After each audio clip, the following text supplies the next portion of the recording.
Afternoon, कैसे हैं आप सब लोग। आशा करती हूँ आप सब लोग ठीक होंगे। मैं वंदना वर्मा आप सभी का स्वागत करती हूँ। तो आज का जो हमारा प्रैक्टिस सेट है सीटेट हिंदी का है। तो चलिए शुरू करते हैं। सबसे पहले हम गद्यांश सॉल्व करेंगे जो कि हमारा 10 नंबर का आता है और पद्यांश से हमारे 5 नंबर के आते हैं। तो गद्यांश और पद्यांश से ही हमारे 15 नंबर कंप्लीट हो जाते हैं। तो हमें इन दोनों टॉपिक को बहुत अच्छे से करना है, क्योंकि अगर हमें 2 ही टॉपिक से इतने बढ़िया नंबर मिल रहे हैं तो क्यों हम इन्हें गलत करें। ठीक है, तो आप इन्हें अच्छे से पढ़ें, ध्यान से पढ़ें। चलिए शुरू करते हैं अपना गद्यांश पढ़ने। तो हमारा जो गद्यांश इसमें दिया गया है कि समाज पाठशालाओं, स्कूलों अथवा शिक्षा की दूसरी दुकानों की कोई कमी नहीं है। छोटे से छोटे बच्चे को माता पिता या माँ बाप स्कूल भेजने की जल्दी करते हैं। 2-2.5 साल के बच्चे को भी स्कूल में बिठाकर आ जाने का आग्रह भी हर घर में बना हुआ है। इसके विपरीत हर घर की दूसरी सच्चाई यह भी है कि कोई भी माँ बाप बालकों की सही शिक्षा के बारे में और साथ ही सच्चा एवं अच्छा माता पिता अथवा अभिभावक होने का शिक्षण कहीं से भी प्राप्त नहीं करता। माता पिता बनने से पहले किसी भी नौजवान जोड़े को यह नहीं सिखाया जाता कि माँ बाप बनने का अर्थ क्या है। इससे पहले किसी भी जोड़े को यह भी नहीं सिखाया जाता कि अच्छे और सच्चे दाम्पत्य की शुरुआत कैसे की जानी चाहिए। पति पत्नी होने का अर्थ क्या है यह भी कोई नहीं बताता। परिणाम साफ है कि जीवन शुरू होने से पहले ही घर टूटने बिखरने लगता है। घर बसाने की साला न आज तक कहीं खुली है और न खुलती दिखती है। समाज और सत्ता दोनों या तो इस संकट के प्रति सजग नहीं है या फिर इसे अनदेखा कर रहे हैं। तो ये हमारा रहा गद्यांश। ठीक, अब हम देखते हैं जो हमारे क्वेश्चन इससे बनते हैं किस प्रकार बनते हैं। तो पहला क्वेश्चन हमारा है कि भी शब्द है। भी क्या है? क्रिया है, क्रिया विशेषण है, संबंधवाचक है या निपात है। तो क्रिया तो आप लोगों को पता ही है, जिससे किसी चीज़ के करने का बोध हो, जैसे चलना दौड़ना, ये सब हमारा क्रिया हो गया। तो ऐसा तो कुछ है नहीं इसमें। क्रिया विशेषण जो क्रिया की विशेषता बताए वो क्रिया विशेषण हो गया। संबंधवाचक जो संबंध को बताता हो, तो भी कोई संबंध नहीं बताता है। ठीक, ये भी हमारा नहीं होगा। तो जो ऑप्शन नंबर डी हमारा है ये हमारा राइट आंसर हो जाएगा, निपात। अब ये निपात क्यों है? तो अगर हम निपात की परिभाषा देखें तो निपात जो होता है ऐसे शब्द हैं जो निपात जो है ऐसा शब्द है जो किसी शब्द के साथ लगकर उसके अर्थ पर क्या करता है? बल प्रदान करता है। क्या करता है? जिस शब्द के साथ जुड़ा होता है उस पर बल प्रदान करता है। जैसे अगर हम देखें कि राम जो है, राम जानता है, राम पढ़ना जानता है। ठीक, ये हमारा नॉर्मल सा हो गया कि राम पढ़ना जानता है। लेकिन अगर हम लोग यहाँ अगर निपात जोड़ दें, जैसे राम भी पढ़ना जानता है, तो यहाँ पर हम बल दे रहे हैं ना कि हाँ राम भी पढ़ना जानता है। ये नहीं कि केवल श्याम ही जानता है, राम भी पढ़ना जानता है। मतलब जो वाक्य हम बोले हैं उस पर क्या कर रहे हैं? बल दे रहे हैं। जैसे ये हो गया, ही हो गया, सोहन ही स्कूल जाएगा, सोहन ही मार्केट जाएगा। यह हो गया, मान लीजिए एक हम ले लेते हैं दूसरा वो उदाहरण। जैसे सोहन के बारे में कोई बात कही जा रही कि सोहन स्कूल गया। तो जैसे रोहन की मम्मी पूछने आई सोहन स्कूल गया, तो ये तो उन्होंने एकदम साधारण सा पूछा कि हाँ सोहन स्कूल गया। तो सोहन के मम्मी पापा ने क्या कहा? सोहन तो स्कूल गया, सोहन तो स्कूल गया। तो यहाँ जो सोहन के मम्मी पापा हैं वो इस जो रोहन की मम्मी ने वाक्य बोला था उस पर उन्होंने क्या किया? बल दे दिया। तो जो निपात शब्द है उससे लगाकर उस वाक्य पर क्या किया? बल दिया कि हाँ सोहन तो स्कूल गया। ठीक, आशा करती हूँ समझ में आया होगा, क्योंकि निपात से हमारे सीटेट में 1 नंबर का क्वेश्चन बनता है। तो आप लोग ध्यान से पढ़ें। इसका जो डिफिनेशन है वो क्या है कि किसी शब्द के साथ लगकर उसके अर्थ को बदल देता है या बल प्रदान करता है। अगर किसी वाक्य में नहीं लिखा गया, जैसे राम जानता है, नहीं लगाया गया तो भी कोई बात नहीं, ये तो वाक्य हमारा बन ही रहा है। लेकिन अगर हम निपात तो जोड़ दे रहे हैं उसमें, राम भी जानता है, तो उसमें क्या हुआ? उस वाक्य पर बल दिया जा रहा है कि हाँ राम भी जानता है। ठीक, तो निपात लगने से क्या होता है? उस वाक्य पर बल प्रदान होता है, प्रेशर होता है। ठीक है, आगे बढ़ते हैं। आशा करती हूँ समझ में आया होगा। अगला क्वेश्चन है कि इसके विपरीत हर घर की दूसरी सच्चाई यह भी है कि हमारे ऑप्शंस हैं। इसमें ये पूछा गया है कि जो दूसरी सच्चाई शब्द है, अगर इसके स्थान पर जो ये चारों ऑप्शन है कौन सा हम इस पर रख सकते हैं, मतलब इसे दूसरी सच्चाई के स्थान पर इसे जोड़ सकते हैं। तो सूक्ति दूसरे इसके विपरीत हर घर की सूक्ति है, यह ये नहीं बनेगा, ये तो हमारा वैसे ही गलत लग रहा है। अब वास्तविक जोड़ें तो इसके विपरीत हर घर की वास्तविक यह भी है, वास्तविक नहीं बन रहा है तो ये भी नहीं होगा। अगर हम लोग देखें सी नंबर की इसके विपरीत हर घर की वास्तविकता यह भी है, तो वास्तविकता हम पढ़ने में भी हमें अच्छा लग रहा है और ये हमारा राइट आंसर हो जाएगा। अभी अगर आप यहाँ सूक्ति जोड़ते हर घर की सूक्ति यह भी है, तो ये थोड़ा अटपटा सा लग रहा है, बन नहीं रहा है ना, इसका कोई मतलब भी यहाँ नहीं बन रहा है। तो इसीलिए जो वास्तविकता है ये हमारा परफेक्ट है यहाँ के लिए। तो जो सदवचन है ये भी सही नहीं है, तो ऑप्शन नंबर सी हमारा राइट आंसर हो जाएगा। अगला है हर घर के टूटने बिखरने का मुख्य कारण क्या है। हर घर के टूटने बिखरने का मुख्य कारण क्या है। पहला ऑप्शन है बच्चों के बारे में न जानना, माता पिता बनने का अर्थ न जानना, दाम्पत्य का अर्थ न जानना, घर बसाने की जल्दी करना। तो सबसे पहले हम अपने गद्यांश देखते हैं जो कि हम पढ़ चुके हैं। तो यहाँ पर आप देखें कहाँ पर, एक मिनट, यहाँ देखिए, अच्छे और सच्चे दाम्पत्य शुरुआत कैसे की जाती है, कैसे की जानी है। पति पत्नी होने का अर्थ क्या है, मतलब कि जो घर यहाँ टूटने और बिखरने का मुख्य कारण क्या है कि जो नए जोड़े होते हैं वो दाम्पत्य का अर्थ नहीं जानते हैं। ठीक, तो ऑप्शन नंबर सी हमारा राइट आंसर हो जाएगा कि माता पिता का अर्थ वो नहीं जानते। तो ये भी हो सकता है, लेकिन जो हमारे गद्यांश दिया गया उसके मतलब आधार पर जो हमारा ऑप्शन नंबर सी है वो राइट आंसर होगा, क्योंकि घर जो है शादी के बाद ही घर टूटने बिखरने लगता है। तो शादी के तुरंत बाद बच्चे तो आ नहीं जाएंगे कि हाँ माता पिता नहीं अच्छे बन पाए या माता पिता बनने का अर्थ नहीं जानते, ये भी नहीं होगा। बच्चों के बारे में नहीं जानते, ये भी नहीं होगा। घर बसाने की जल्दी, ये भी नहीं होगा। लेकिन जो अच्छे दाम्पत्य का गुण होता है या अच्छे दाम्पत्य का अर्थ होता है वो नहीं जानते, इसी का मुख्य कारण यह है घर टूटने बिखरने का। ठीक, तो ऑप्शन नंबर सी हमारा राइट आंसर होगा। अगला क्वेश्चन है कि हर घर में किस चीज़ का आग्रह बना हुआ है। बच्चों को स्कूल ना भेजने का, बहुत छोटे बच्चे को स्कूल में पढ़ाने का, बहुत छोटे बच्चे की दुकान भेजने का, बहुत छोटे बच्चों को स्कूल में बिठाकर आने का। तो हमारा हर घर में किस चीज़ का आग्रह बना हुआ है, तो यहाँ पर हम देखें अपने ऑप्शन, यहाँ पर देखें आप लोग छोटे छोटे, यहाँ पर देखिए छोटे छोटे बच्चों को माँ बाप स्कूल भेजने की जल्दी करते। 2-2.5 साल के बच्चे को भी स्कूल में बिठाकर आ जाने का आग्रह भी हर घर में बना हुआ है। तो स्कूल में बिठाकर आना हमारा राइट आंसर हो जाएगा। किस ऑप्शन में है, बच्चे को बहुत छोटे बच्चे को ये नहीं होगा, छोटे बच्चे को स्कूल में बिठाकर आना। तो ऑप्शन नंबर डी हमारा राइट आंसर हो जाएगा। ठीक,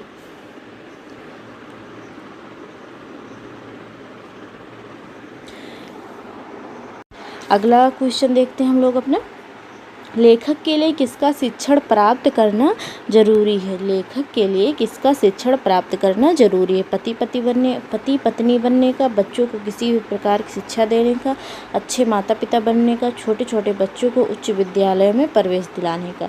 तो इस अभी हमने पहले देख ही लिया है कि जो हमारे गद्यांश में दिया गया है कि जो लेखक वो बता रहा है कि जो मतलब शादी कर रहे हैं नवयुवक या नव जोड़े, तो उन्हें दाम्पत्य का अर्थ नहीं पता है और मतलब माता पिता बनने का अर्थ नहीं पता, बच्चे को कैसे पालना है, कैसे शिक्षा देना है, ये भी नहीं पता होता है। तो इसमें इसका जो हमारा राइट आंसर हो जाएगा ऑप्शन नंबर सी होगा। अच्छे माता पिता बनने का क्या है, शिक्षण प्राप्त करना जरूरी है। क्या किसके लिए, अच्छे माता पिता बनने के लिए शिक्षण की क्या है, शिक्षण प्राप्त करना जरूरी है।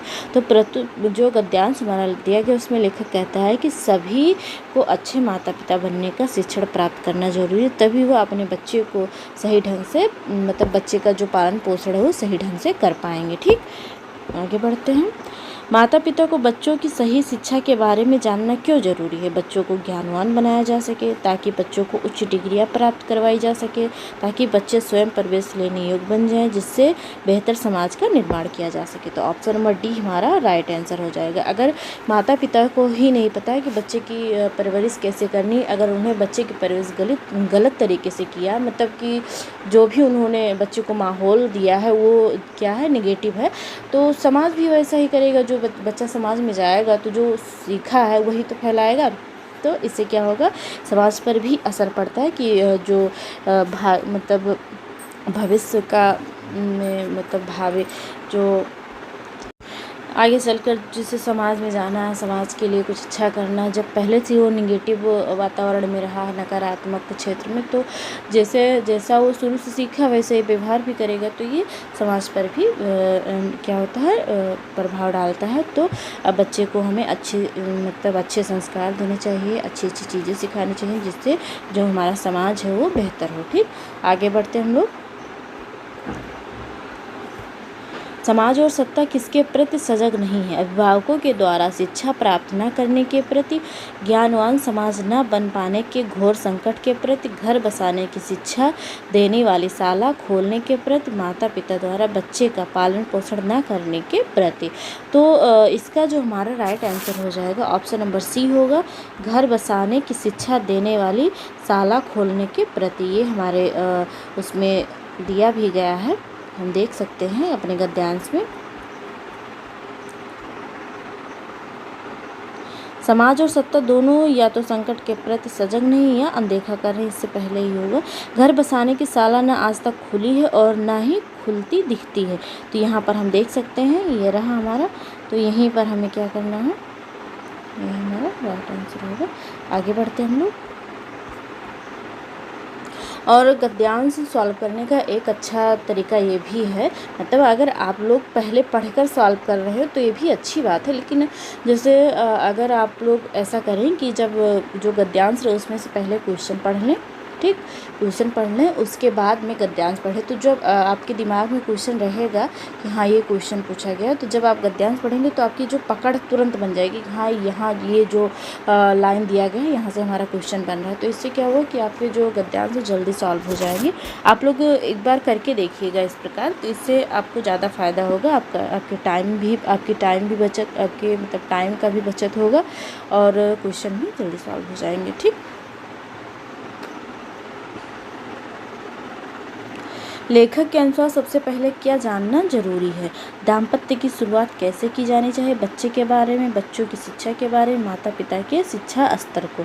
तो लेखक के अनुसार सबसे पहले क्या जानना जरूरी है, तो इसका जो हमारा राइट आंसर होगा ऑप्शन नंबर ये हो जाएगा कि दाम्पत्य की शुरुआत कैसे की जानी चाहिए। अब कोई शादी कर रहा है तो उसे पता होना चाहिए कि जब हम शादी करके जा रहे हैं किसी के घर में, या जो भी हमारा वो है, किस प्रकार हमें करना है, कैसे परिवार संभालना है, जो भी है, मतलब ये नहीं केवल लड़की को ही समझना चाहिए, दोनों लोग को बराबर, मतलब जो भी जितना भी होता है सबको समझना चाहिए।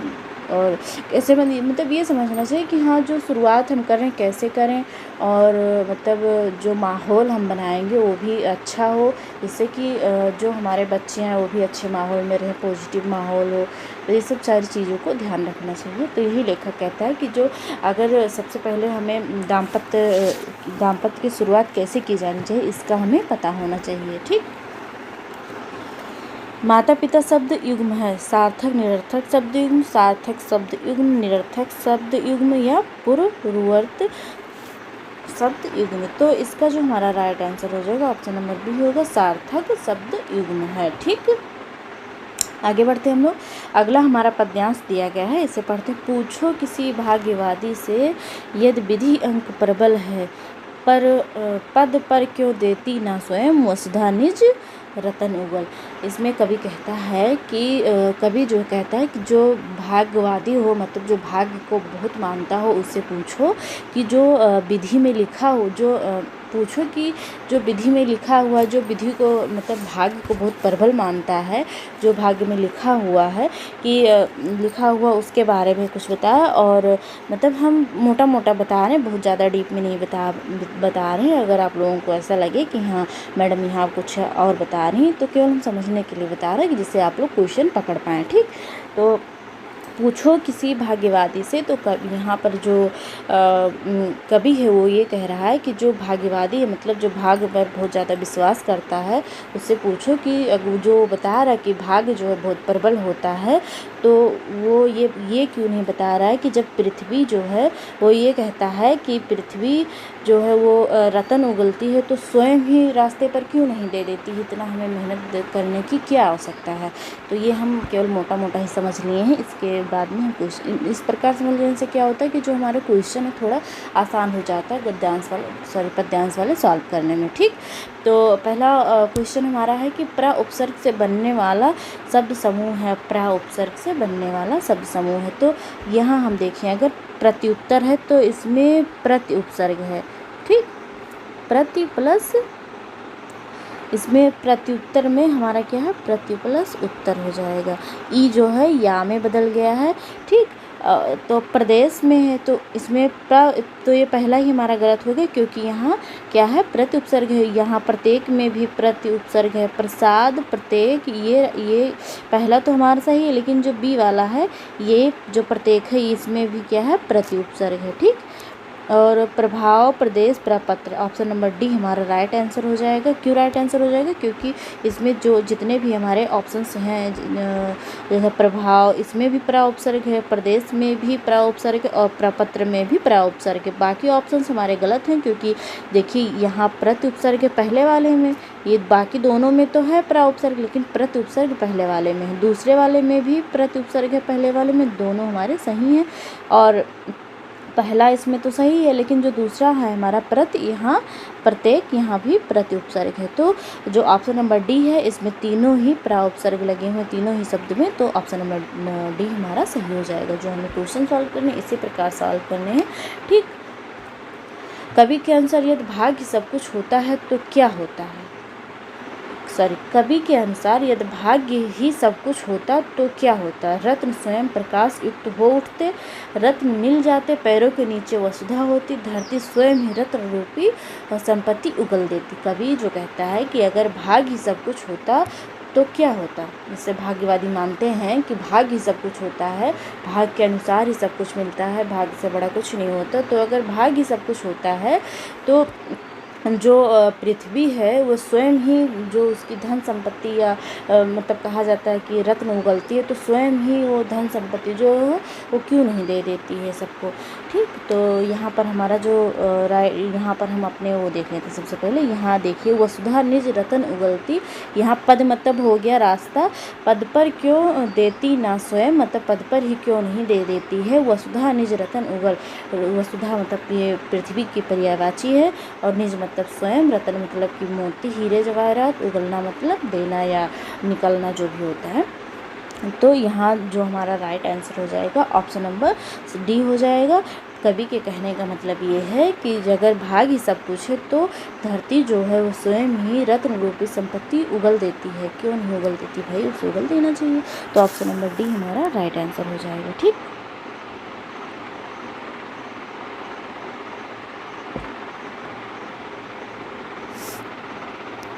आगे बढ़ते हैं। विधि अंक से तात्पर्य है। विधि अंक जैसे हम लोग कहते हैं ना, विधि का लिखा हुआ और विधि का लिखा टाल नहीं सकते। तो विधि का जो विधि शब्द है ये विधि का अंक मतलब भाग्य का अंक या भाग्य का लिखा हुआ, यहाँ पर विधि का अंक कभी ने बताया। और ऐसे भी नॉर्मली आप लोगों ने सुना होगा विधि, ये तो भैया विधि का विधान है, मतलब भाग्य का लिखा हुआ है, जो भाग्य में लिखा होगा वही मिलेगा, यही सब जो है ना। तो यहाँ जो विधि का अंक है ये क्या है, इसका जो हमारा राइट आंसर हो जाएगा ऑप्शन नंबर डी हो जाएगा, भाग्य का लिखा हुआ।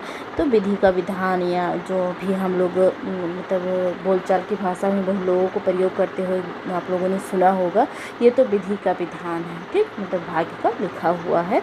तो विधि अंक से तात्पर्य क्या है? भाग्य का लिखा हुआ। ठीक, न्याय अंक, न्यायवादी, विधाता लिखा होना ये नहीं होगा, भाग्य का लिखा हुआ होगा। ठीक, तुकबंदी के कारण कौन सा शब्द पहले हुए रूप में प्रयुक्त हुआ है? उगल, रतन, प्रबल और स्वयं। मतलब पहला ऑप्शन है उगल, दूसरा ऑप्शन है रतन और तीसरा ऑप्शन है प्रबल और चौथा ऑप्शन है स्वयं।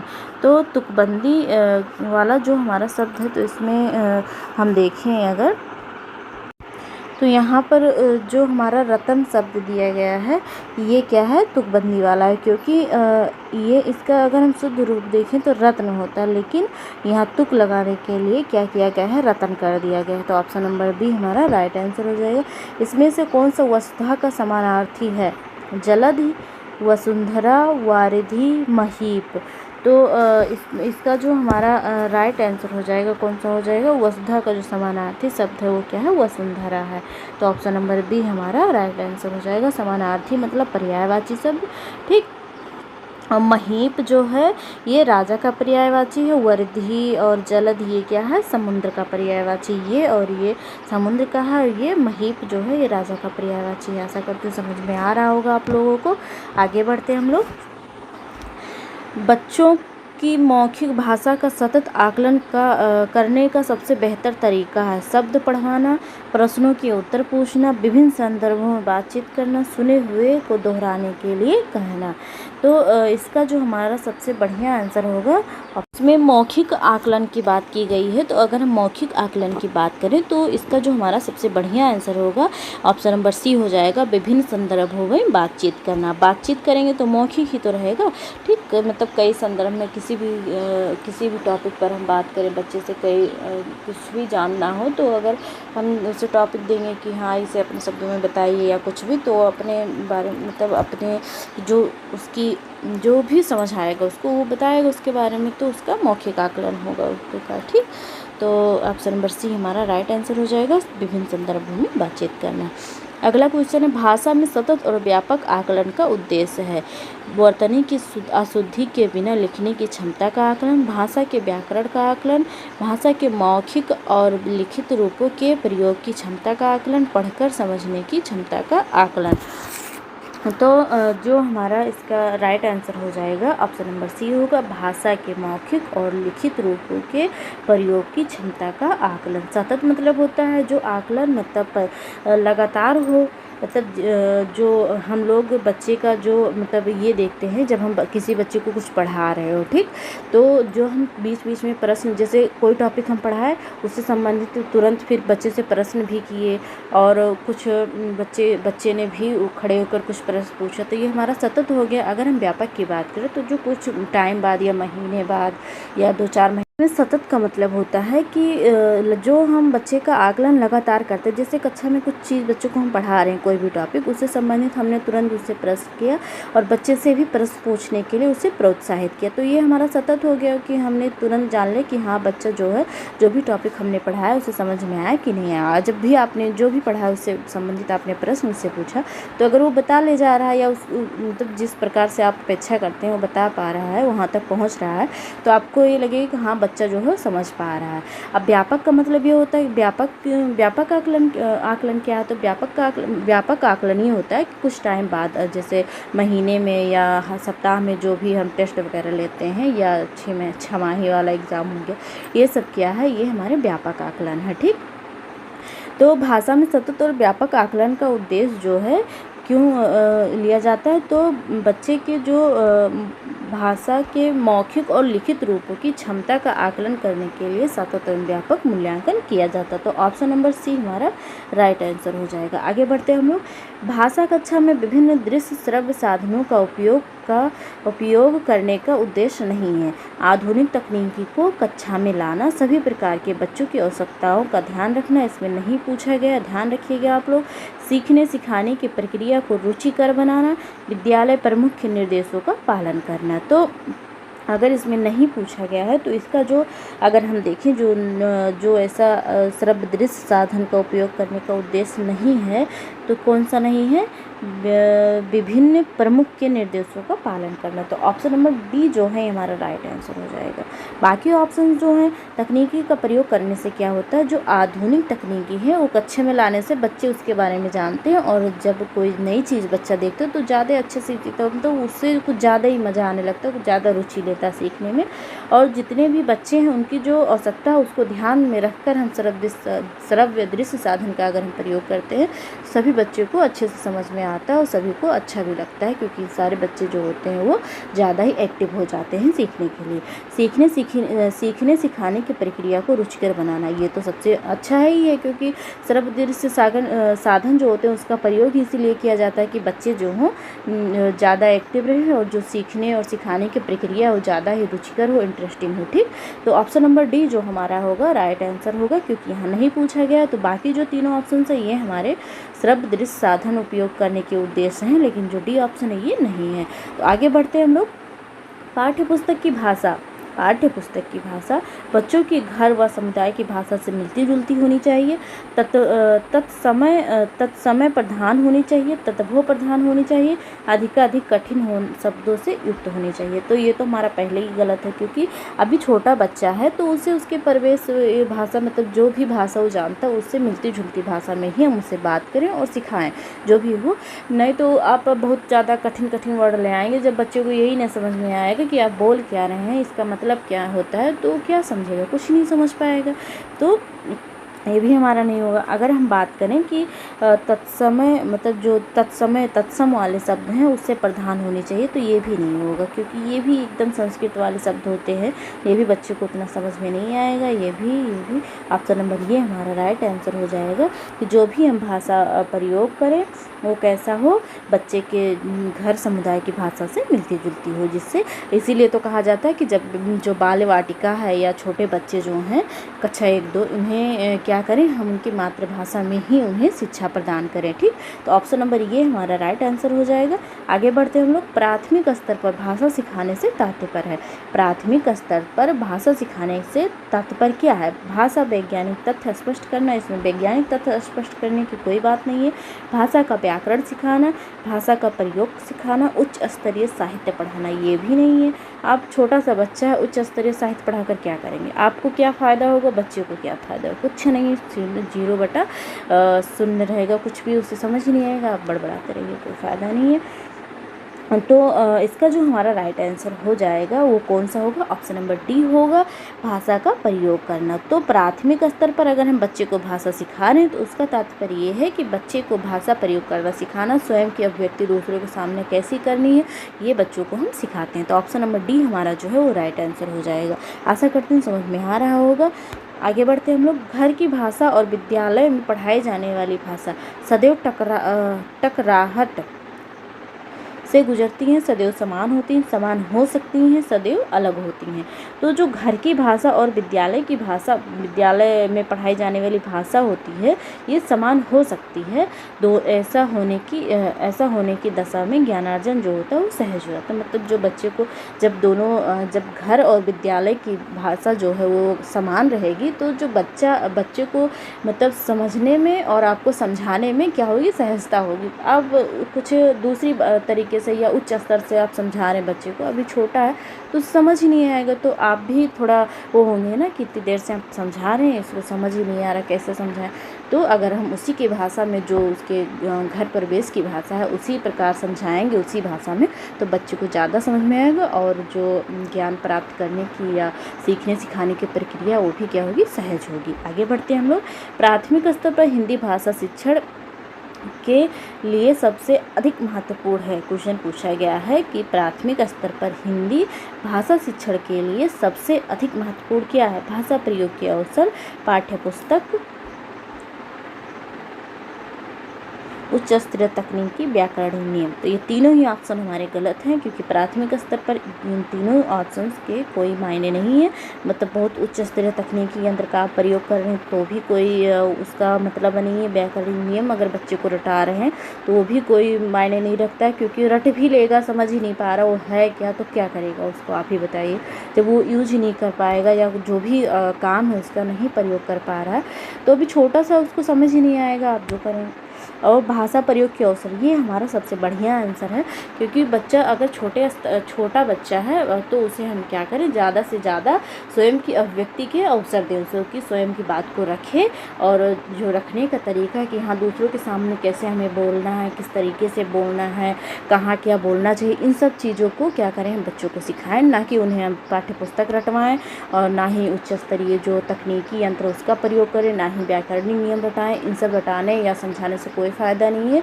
हम क्या करें, उन्हें ज़्यादा से ज़्यादा अभिव्यक्ति के अवसर दें और उन्हें बताएं कि हाँ इन जगहों पर आपको इस प्रकार बात करनी, कैसे कहाँ बोलना होता है, क्या करना। ठीक, तो राइट आंसर हमारा ये हो जाएगा। आगे बढ़ते हैं। हिंदी प्रयोग के विविध रूपों को जानने के लिए सर्वाधिक उपयोगी साधन हो सकता है। पहला ऑप्शन है बाल साहित्य का विविध उपयोग, दूसरा ऑप्शन है शिक्षण की विधियों का संपूर्ण ज्ञान, तीसरा ऑप्शन है सुंदर ढंग से छपी पुस्तकें, और चौथा ऑप्शन है उच्च स्तरीय लेखन सामग्री। तो हिंदी प्रयोग के विविध रूपों को जानने के लिए सर्वाधिक उपयोगी साधन हो सकता है बाल साहित्य का विविध प्रयोग, शिक्षण की विधियों का संपूर्ण ज्ञान, सुंदर ढंग से छपी पुस्तकें और उच्च स्तरीय लेखन सामग्री। तो इसका जो हमारा एकदम बढ़िया आंसर होगा ऑप्शन नंबर ये हो जाएगा, बाल साहित्य का विविध उपयोग। ठीक, बाल साहित्य का विविध उपयोग, हिंदी प्रयोग के विभिन्न रूपों को जानने के लिए सर्वाधिक उपयोगी साधन जो है वो है बाल साहित्य का विविध उपयोग, क्योंकि आप छोटे बच्चों को पढ़ा रहे हैं, तो ये हमारा जो है राइट आंसर हो जाएगा। आगे बढ़ते हैं हम लोग। कक्षा 1 और 2 के बच्चों के लिए आप किस तरह की कहानी का चयन करेंगे, जो बहुत छोटी हो, जिसमें बहुत सारे पात्र हों, जिसमें 2 ही पात्र हों, जिसके शब्दों, वाक्यों और घटनाओं के वर्णन की शैली चित्रात्मक हो। तो आपको ऑप्शंस देख के तुरंत समझ आ गया होगा कि जो अगर छोटा बच्चा है तो उसे हमें किस प्रकार समझाना है। तो बहुत छोटी हो जो कहानी या कविता हो, बहुत छोटी हो ये भी उतना मायने नहीं रखता, बहुत सारे पात्र हों ये भी कोई वो नहीं है, कलुआ है, राजू है, सोहन है, मोहन है, गीता है, तो उसे कोई फ़र्क नहीं पड़ने वाला है। इसमें 2 ही पात्र केवल रामू और श्यामू हैं, ये भी कोई वो नहीं। अगर जो भी कहानी या कविता, अगर हम उसके जो घटना है या पात्र हैं या वाक्य है, अगर हम चित्रात्मक रूप से बच्चों को समझाएंगे तो उसे बहुत अच्छे से और बेहतर समझ में आएगा। अगर हम क्या करें, जो भी कहानी कविता हम पढ़वा रहे हैं, अगर बच्चे को ही उसी में अभिनय करवा दें, जैसे आप बच्चा राजा बन जाइए, आप सिपाही बन जाइए, आप ये बन जाइए, आप वो बन जाइए, जो भी पात्र हो उसमें आप अगर बच्चे को अभिनय के तरीके से, मतलब नाटक के तरीके से समझा रहे हैं, तो बच्चे को बहुत अच्छे से समझ में आएगा। बच्चा रुचि, मतलब उसमें आनंदित भी होगा सीखने में और रुचि के साथ सीखेगा, क्योंकि बच्चा उसमें खुद भी उसमें शामिल हो रहा है। तो ऑप्शन नंबर डी जो है ये हमारा राइट आंसर हो जाएगा। आशा करते समझ में आ रहा होगा, और कमेंट करके आप लोग ज़रूर बताइएगा कि समझ में आया आप लोगों को। जो भी मैं समझाने की कोशिश कर रही हूँ कि आप लोग जो है क्वेश्चन जो है वो क्या करें, समझ के सॉल्व करें, जिससे आपके गलत ना हो। तो राइट आंसर हमारा ऑप्शन नंबर डी होगा। ठीक, अगला क्वेश्चन है कि प्राथमिक स्तर पर भाषा शिक्षण की प्राथमिकता होनी चाहिए। प्राथमिक स्तर पर भाषा शिक्षण की प्राथमिकता क्या होनी चाहिए? केवल बोलकर पढ़ाने की क्षमता विकसित करना, कविता और कहानी के द्वारा केवल सरल कौशल? नहीं, कविता या कहानी कुछ भी हो, अगर बच्चे को हम चित्रात्मक रूप से अभिनय कराकर इस तरीके से अगर हम बच्चे को समझाएंगे या पढ़ाएंगे तो बच्चे को ज़्यादा समझ में आएगा और ज़्यादा रुचि लेगा उसमें, सक्रिय रूप से मतलब भाग लेगा। बच्चों की रचनात्मकता और मौलिकता को पोषित करना, बच्चे की चित्रांकन क्षमता का विकास करना। तो ऑप्शन नंबर जो इसमें हमारा राइट हो जाएगा ऑप्शन नंबर सी हो जाएगा, बच्चों की रचनात्मकता और मौलिकता को पोषित करना। ठीक, अब मतलब बच्चों की जो रचनात्मकता और मौलिकता है उसको पोषित करना क्यों वो है, तो जब हम इन चीज़ों का मतलब क्या करेंगे, इसका मतलब प्रयोग करेंगे, या बच्चे जो हैं अपने रचनात्मक और मौलिक उसका प्रयोग करें, जो उनका विकास हो, तो इससे क्या होगा, बच्चा जो होगा बच्चे का आंतरिक रूप से विकास होगा। जब बच्चा रचनात्मक रूप से या मौलिकता के रूप से रुचि लेगा, या कोई भी चीज़ उसे जानने की कोशिश कर रहा है या आंसर देने की कोशिश कर रहा है, कुछ भी कर रहा है, तो इससे क्या होता है कि बच्चा जो होता है आंतरिक रूप से, बच्चे का आंतरिक रूप से विकास विकास होता है। ठीक, तो ऑप्शन नंबर सी हमारा राइट आंसर हो जाएगा। पढ़ने का प्रारंभ वर्णमाला से होना चाहिए, कहानी से होना चाहिए, कविताओं से होना चाहिए, अर्थपूर्ण सामग्री से होना चाहिए। अगर आप पढ़ने की कोई चीज़ पढ़ रहे हैं, शुरू कर रहे हैं, तो वर्णमाला से कर रहे हैं उतना मायने नहीं रखता। कहानी से कर रहे हैं ये भी कोई वो नहीं, अगर कहानी से आप कर रहे हैं तो कुछ भी कहानी पढ़ ले आपको समझ ही नहीं आया, फ़ायदा क्या है। कविता से कर रहे हैं ये भी नहीं। अर्थपूर्ण सामग्री से होना चाहिए, जो भी आप पढ़ रहे हैं उसका अर्थ निकलना चाहिए, उसका उद्देश्य होना चाहिए कि हाँ, अगर हम बच्चे को ये चीज़ पढ़ा रहे हैं तो उसका उद्देश्य क्या है, बच्चे को क्या सिखाना चाह रहे हैं आप जो ये चीज़ें पढ़ा रहे हैं। ठीक, तो ऑप्शन नंबर डी हमारा जो है ये बहुत ही बढ़िया आंसर है। अर्थपूर्ण सामग्री होनी चाहिए, जो पढ़ने का प्रारंभ अर्थपूर्ण सामग्री से होना चाहिए। ठीक, भाषा के बारे में कौन सा कथन उचित है? भाषा के बारे में कौन सा कथन उचित है? तो भाषा अनिवार्यतः लिखित होनी चाहिए। भाषा जो है अनिवार्यतः लिखित होनी चाहिए। भाषा नियमबद्ध होनी चाहिए। भाषा व्याकरण का अनुसरण करती हो। भाषा और बोली में कभी भी कोई भी संबंध नहीं होता है। तो इसका जो हमारा राइट आंसर हो जाएगा ऑप्शन नंबर बी होगा। भाषा नियमबद्ध होनी चाहिए। भाषा जरूरी नहीं है कि वो अनिवार्यतः लिखी ही होनी चाहिए, ना ही वो व्याकरण का ये भी नहीं जरूरी कि हाँ हमेशा वो जो व्याकरण है उसी का अनुसरण करे। भाषा और बोली में कभी कोई वो नहीं, ये भी नहीं होगा। तो ऑप्शन नंबर बी जो हमारा है राइट आंसर होगा। भाषा नियमबद्ध व्यवस्था है। ठीक, प्राथमिक विद्यालयों में प्राथमिक कक्षाओं में रोल प्ले भूमिका निर्वाह का उद्देश्य होना चाहिए। बच्चों को अनुभव सिखाना, मतलब अभिनय सिखाना और एक पद्धति के रूप में इसका प्रयोग करना, विभिन्न संदर्भों में भाषा प्रयोग के अवसर प्रदान करना, बच्चों को अनुशासित रखना। तो अभिनय रोल प्ले जो है, अगर ये इसका जो मुख्य उद्देश्य है वो क्या है, बच्चों को विभिन्न संदर्भों में भाषा प्रयोग के अवसर प्रदान करना। ठीक, ऑप्शन नंबर डी जो है सी हमारा राइट आंसर होगा। जब हम बच्चे से अपने रोल प्ले करवाएंगे, भूमिका निर्वाह करवाएंगे, तो जिसका भी वो भूमिका निर्वाह करेगा, मतलब जिसकी भी भूमिका निभाएगा, तो उसके जो भाषा है, मतलब जो भी वो भाषा, जैसे राजा किस प्रकार बोलता है या राजा का क्या वो है, जो भी होता है सारी चीज़ें वो क्या करेगा, मतलब उसे ज़्यादा से ज़्यादा अवसर मिलेंगे कि जो उसकी भाषा अभिव्यक्ति है वो करे, भाषा की अभिव्यक्ति करे बच्चे। तो ऑप्शन नंबर हमारा सी सही होगा। आगे बढ़ते हैं। भाषा हमारे परिवेश में बिखरी मिलती है, यह कथन किस पर लागू नहीं होता है? भाषा हमारे परिवेश में बिखरी मिलती है, यह कथन किस पर लागू नहीं होता? भाषा प्रयोगशाला, अखबार, विज्ञापन, साइन बोर्ड। तो इसका जो हमारा राइट आंसर हो जाएगा ऑप्शन नंबर ये होगा, भाषा प्रयोगशाला। ठीक, कक्षा में कुछ बच्चे लिखते समय वर्तनी संबंधित त्रुटियां करते हैं, एक भाषा शिक्षक के रूप में आप क्या करेंगे?